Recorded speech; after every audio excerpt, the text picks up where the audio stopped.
ایک ایسی جگہ کا تصور کریں جو علاج اور شفا کے لیے بنی ہو، لیکن وقت کے ساتھ ساتھ وہ خوف اور دہشت کی علامت بن جائے۔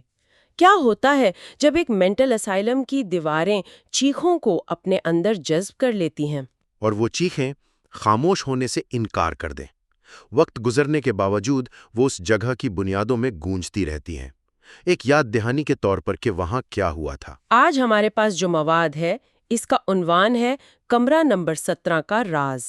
یہ کہانی ایک پرانی ویران مینٹل اسائلم کے گرد گھومتی ہے جسے 25 سال پہلے بڑے پراسرار حالات میں بند کر دیا گیا تھا۔ سرکاری ریکارڈ میں تو صرف ایک آگ کا ذکر ہے۔ بالکل، لیکن مقامی کہانیاں کچھ اور ہی کہتی ہیں۔ تو آج ہمارا مقصد صرف یہ کہانی سنانا نہیں، بلکہ اس کے پیچھے چھپی نفسیات کو سمجھنا ہے۔ ہم یہ جاننے کی کوشش کریں گے کہ اسائلم، ڈاکٹر ہارون ملک اور سب سے بڑھ کر کمرہ نمبر 17 کا اصل راز کیا تھا۔ تو آئیے اس معاملے کی گہرائی میں اترتے ہیں۔ کہانی کا مرکز ہے اسائلم کا سب سے بدنام حصہ، کمرہ نمبر 17۔ یہ کوئی عام وارڈ نہیں تھا۔ یہاں ان مریضوں کو رکھا جاتا تھا جو سب ایک ہی عجیب اور انتہائی مخصوص دعویٰ کرتے تھے۔ اور یہ دعویٰ بذات خود بہت اہم ہے۔ وہ سب کہتے تھے میں مر چکا ہوں، یا میری لاش زمین کے نیچے دفن ہے۔ دیکھیں، یہاں دلچسپ بات یہ ہے کہ یہ ایک حقیقی، اگرچہ بہت نایاب، نفسیاتی کیفیت سے ملتا جلتا ہے، جسے کوٹارڈز ڈیلوژن کہتے ہیں۔ اچھا، جی، اس میں مبتلا شخص کو واقعی یہ یقین ہو جاتا ہے کہ وہ مر چکا ہے، اس کا وجود نہیں یا اس کے اندرونی اعضاء غائب ہیں۔ تو یہ صرف پاگل پن کی کوئی عام بڑھ نہیں تھی، بلکہ ایک باقاعدہ نفسیاتی کیفیت تھی۔ بالکل، اور یہیں سے ڈاکٹر ہارون ملک کی شخصیت اور بھی زیادہ خطرناک نظر آتی ہے۔ ہمارے ذرائع کے مطابق وہ دن کے وقت شہر کا سب سے قابل احترام سائیکیٹرسٹ تھا، ایک مسیحا جس پر لوگ بھروسہ کرتے تھے۔ لیکن ایسا لگتا ہے کہ اس نے اپنے مریضوں کی اس مخصوص کمزوری کو علاج کرنے کے بجائے اپنے مقصد کے لیے استعمال کیا۔ اس نے ان کے وہم کو ایک ہتھیار کے طور پر استعمال کیا۔ جی، کہانی میں اس کی شخصیت کی تبدیلی کا بھی ذکر ہے کہ رات کو اس کا رویہ بالکل بدل جاتا تھا، کالی آنکھیں، بھاری آواز، برف جیسا ٹھنڈا چہرہ۔ جی، کیا اس کی کوئی نفسیاتی بنیاد ہو سکتی ہے؟ یہ ایک کلاسک سیویئر ٹورمنٹر کمپلیکس کی طرف اشارہ کرتا ہے۔ یہ صرف دوہری شخصیت کا معاملہ نہیں۔ ایسے لوگوں کو دن میں لوگوں کی مدد کر کے طاقت کا احساس ہوتا ہے، اور رات کو انہی لوگوں کو ان کے گہرے ترین خوف میں دھکیل کر ایک کردار دوسرے کو تقویت دیتا ہے۔ بالکل، مسیحا بننے کا اختیار اور شکاری بننے کا اختیار دونوں ایک ہی سکے کے دو رخ تھے۔ وہ صرف ایک ولن نہیں تھا، بلکہ ایک ذہین نفسیاتی شکاری تھا جو اپنے شکار کو اندر سے جانتا تھا۔ اور اس نے اپنے اس شکار کو ایک خوفناک تجربے میں بدل دیا۔ ڈاکٹر ہارون کا ایک جنون تھا، ایک نظریہ کہ انسان کا اصل ڈر موت نہیں بلکہ زندہ دفن ہو جانا ہے۔ موت تو ایک خاتمہ ہے، لیکن زندہ دفن ہونا ایک نہ ختم ہونے والی اذیت کا تصور ہے۔ یہ خیال بذات خود نیا نہیں ہے، یہ انسان کے قدیم ترین خوف میں سے ایک ہے۔ لیکن ایک تھیوری رکھنا ایک بات ہے اور اسے عملی جامہ پہنانا بالکل دوسری۔ بالکل، یہ وہ مقام ہے جہاں علم حاصل کرنے کی پیاس اور انسانیت پر ظلم کرنے کے درمیان کوئی فرق نہیں رہتا۔ اس نے اپنے اس نظریے کو ثابت کرنے کے لیے کمرہ نمبر 17 کے عین نیچے ایک خفیہ تہخانہ بنایا۔ طریقہ کار سیدھا سادہ اور انتہائی خوفناک تھا۔ مریضوں کو نشہ دیا جاتا، انہیں تابوت جیسے تنگ باکسوں میں بند کیا جاتا، اور پھر انہیں زمین کے نیچے رکھ دیا جاتا۔ لیکن بات یہیں ختم نہیں ہوتی تھی۔ نہیں، کیونکہ وہ صرف ایک ظالم شخص نہیں تھا، وہ ایک محقق بھی تھا اپنے بیمار ذہن میں۔ کہانی میں ذکر ہے کہ اس نے وہاں مائکروفون لگائے تھے۔ وہ خوف کو اس کی خالص ترین شکل میں سمجھنا اور دستاویز کرنا چاہتا تھا۔ او خدایا! وہ ان کی چیخیں، ان کی گھٹتی ہوئی سانسیں اور ان کے آخری الفاظ ریکارڈ کرنا چاہتا تھا۔ مطلب یہ اس کے لیے ڈیٹا تھا، اعداد و شمار۔ جی، ہر چیخ اس کے نظریے کی تصدیق تھی۔ اور اس ڈیٹا کی گونج اسائلم کی دیواروں میں سنائی دیتی تھی۔ ذرائع بتاتے ہیں کہ اسائلم کے گارڈز رات کو عجیب آوازیں سنتے تھے، خاص طور پر ایک وقت پر، ٹھیک 3:17 پر۔ وقت کا اتنا مخصوص ہونا بہت اہم ہے۔ یہ اسے ایک بے ترتیب واقعے سے ایک منظم دہرائے جانے والے عمل میں بدل دیتا ہے، ایک رسم کی طرح۔ یہ ظاہر کرتا ہے کہ ڈاکٹر ہارون کا کام افراتفری پر مبنی نہیں تھا، بلکہ انتہائی میتھوڈیکل اور منظم تھا۔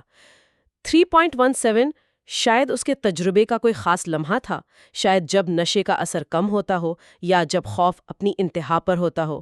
بالکل۔ گارڈز کے مطابق دیواروں سے ایک عجیب آواز آتی تھی، تھمپ تھمپ، جیسے کوئی اندر سے دھیرے دھیرے دستک دے رہا ہو۔ اور صرف یہی نہیں، کبھی کبھی دبی ہوئی آوازیں سنائی دیتی، کوئی کہتا ماں میں یہی ہوں، اور کبھی کبھی دیواروں پر ناخنوں سے کھروچنے کی آوازیں۔ یہ آوازیں عملے کے لیے ایک خوفناک معمول بن گئی ہوں گی، ایک ایسا راز جسے سب جانتے تھے لیکن کوئی اس پر بات نہیں کرتا تھا۔ ان گارڈز میں سے ایک، سلمان نامی شخص، اس راز کو مزید برداشت نہیں کر سکا۔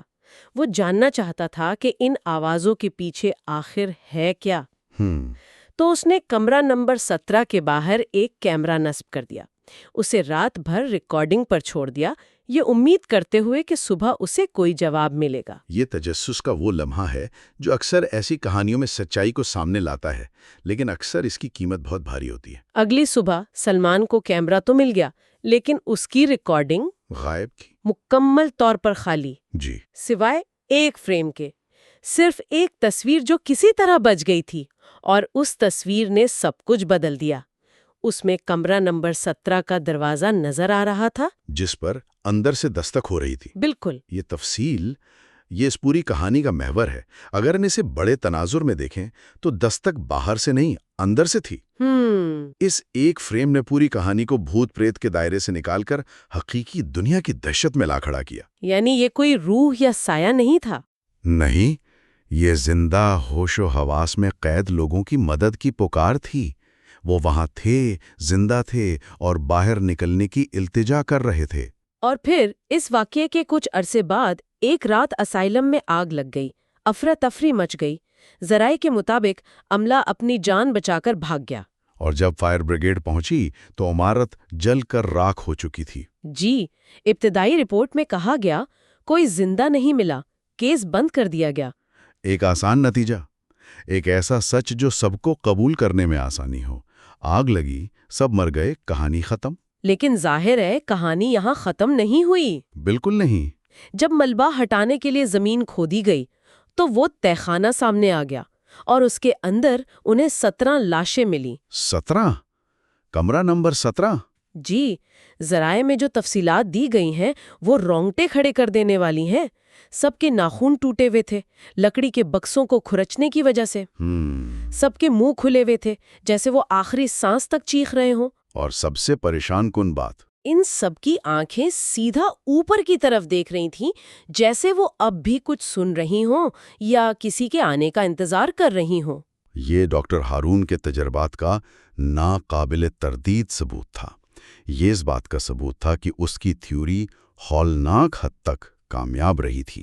لیکن ایک سوال، ایک بہت بڑا سوال باقی رہ جاتا ہے کہ ڈاکٹر ہارون ملک کہاں تھا؟ جی، ان 17 لاشوں میں اس کی لاش کبھی نہیں ملی، وہ بس غائب ہو گیا تھا۔ اس کا کوئی سراغ نہیں۔ کچھ نہیں۔ اس کے غائب ہونے نے اسے ایک مجرم سے بڑھ کر ایک افسانوی کردار، ایک بھوت بنا دیا ہے، ایک ایسا عفریت جسے کبھی پکڑا نہیں گیا۔ اب کہانی حال میں داخل ہوتی ہے۔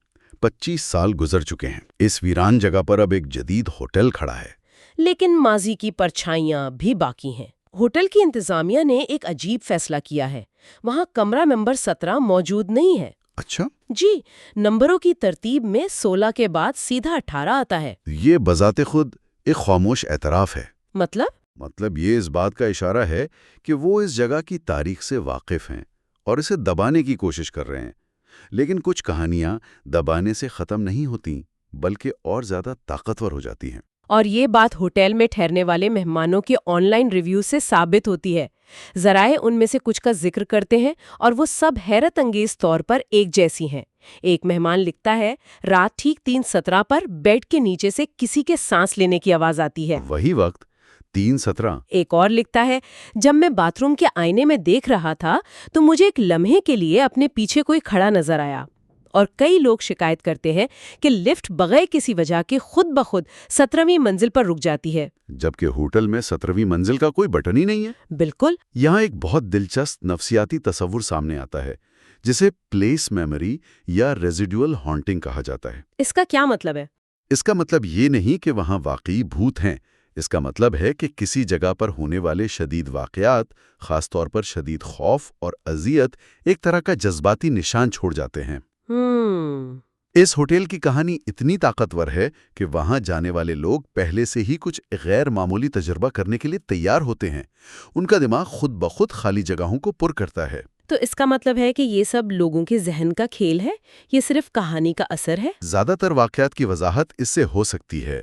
وقت، جگہ اور واقعات کی نوعیت، یہ سب پرانی کہانیوں کی بازگشت ہیں۔ لیکن ایک چیز ہے جو اس دائرے سے باہر ہے۔ جی۔ ذرائع میں ایک آخری تفصیل ہے جو اسے صرف نفسیات سے آگے لے جاتی ہے۔ اور وہ ہے آئینے پر لکھا ہوا پیغام۔ بالکل۔ کچھ مہمانوں نے شکایت کی ہے کہ جب وہ صبح اٹھتے ہیں تو باتھ روم کے آئینے پر بھاپ سے لکھا ہوتا ہے، تم ابھی زندہ ہو، مگر کب تک؟ یہ اب ماضی کی بازگشت نہیں، یہ ایک براہ راست دھمکی ہے۔ جی، یہ اب ایک غیر فعال یادداشت نہیں بلکہ ایک فعال موجودگی کا احساس دلاتی ہے۔ یہ اس کہانی کو حال میں لے آتی ہے اور سننے والے کو بھی اس کا حصہ بنا دیتی ہے۔ تو آخر میں یہ کہانی انسانی نفسیات کے کئی گہرے خوف کو چھیڑتی ہے۔ زندہ دفن ہونے کا قدیم ڈر، ان لوگوں سے دھوکا جن پر ہم بھروسہ کرتے ہیں، جیسے کہ ایک ڈاکٹر، اور یہ تصور کہ کچھ جگہیں اپنے اندر ہونے والے ظلم اور اذیت کو ہمیشہ کے لیے قید کر لیتی ہیں۔ بالکل۔ یہ صرف ایک بھوت کی کہانی نہیں ہے، بلکہ اس بات کی یاد دہانی ہے کہ انسان دوسرے انسانوں کے ساتھ کیا کر سکتا ہے، اور یہ کہ ایسے اعمال کی توانائی اس جگہ سے ہمیشہ کے لیے جڑ جاتی ہے۔ ڈاکٹر ہارون کا جسم بھلے ہی نہ ملا ہو، لیکن ایسا لگتا ہے کہ اس کا تجربہ آج بھی کسی نہ کسی شکل میں وہاں زندہ ہے۔ اس کا جنون اس عمارت کی بنیادوں کا حصہ بن چکا ہے۔ آخر میں ایک سوچ جو غور کرنے کے لیے چھوڑ جاتے ہیں۔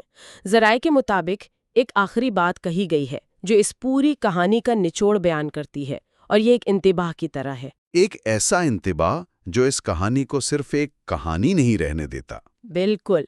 اگر کبھی رات کو زمین کے نیچے سے ہلکی سی دستک آئے تو دروازہ مت کھولنا، کیونکہ ہو سکتا ہے وہ تمہارے لیے جگہ بنا رہے ہوں۔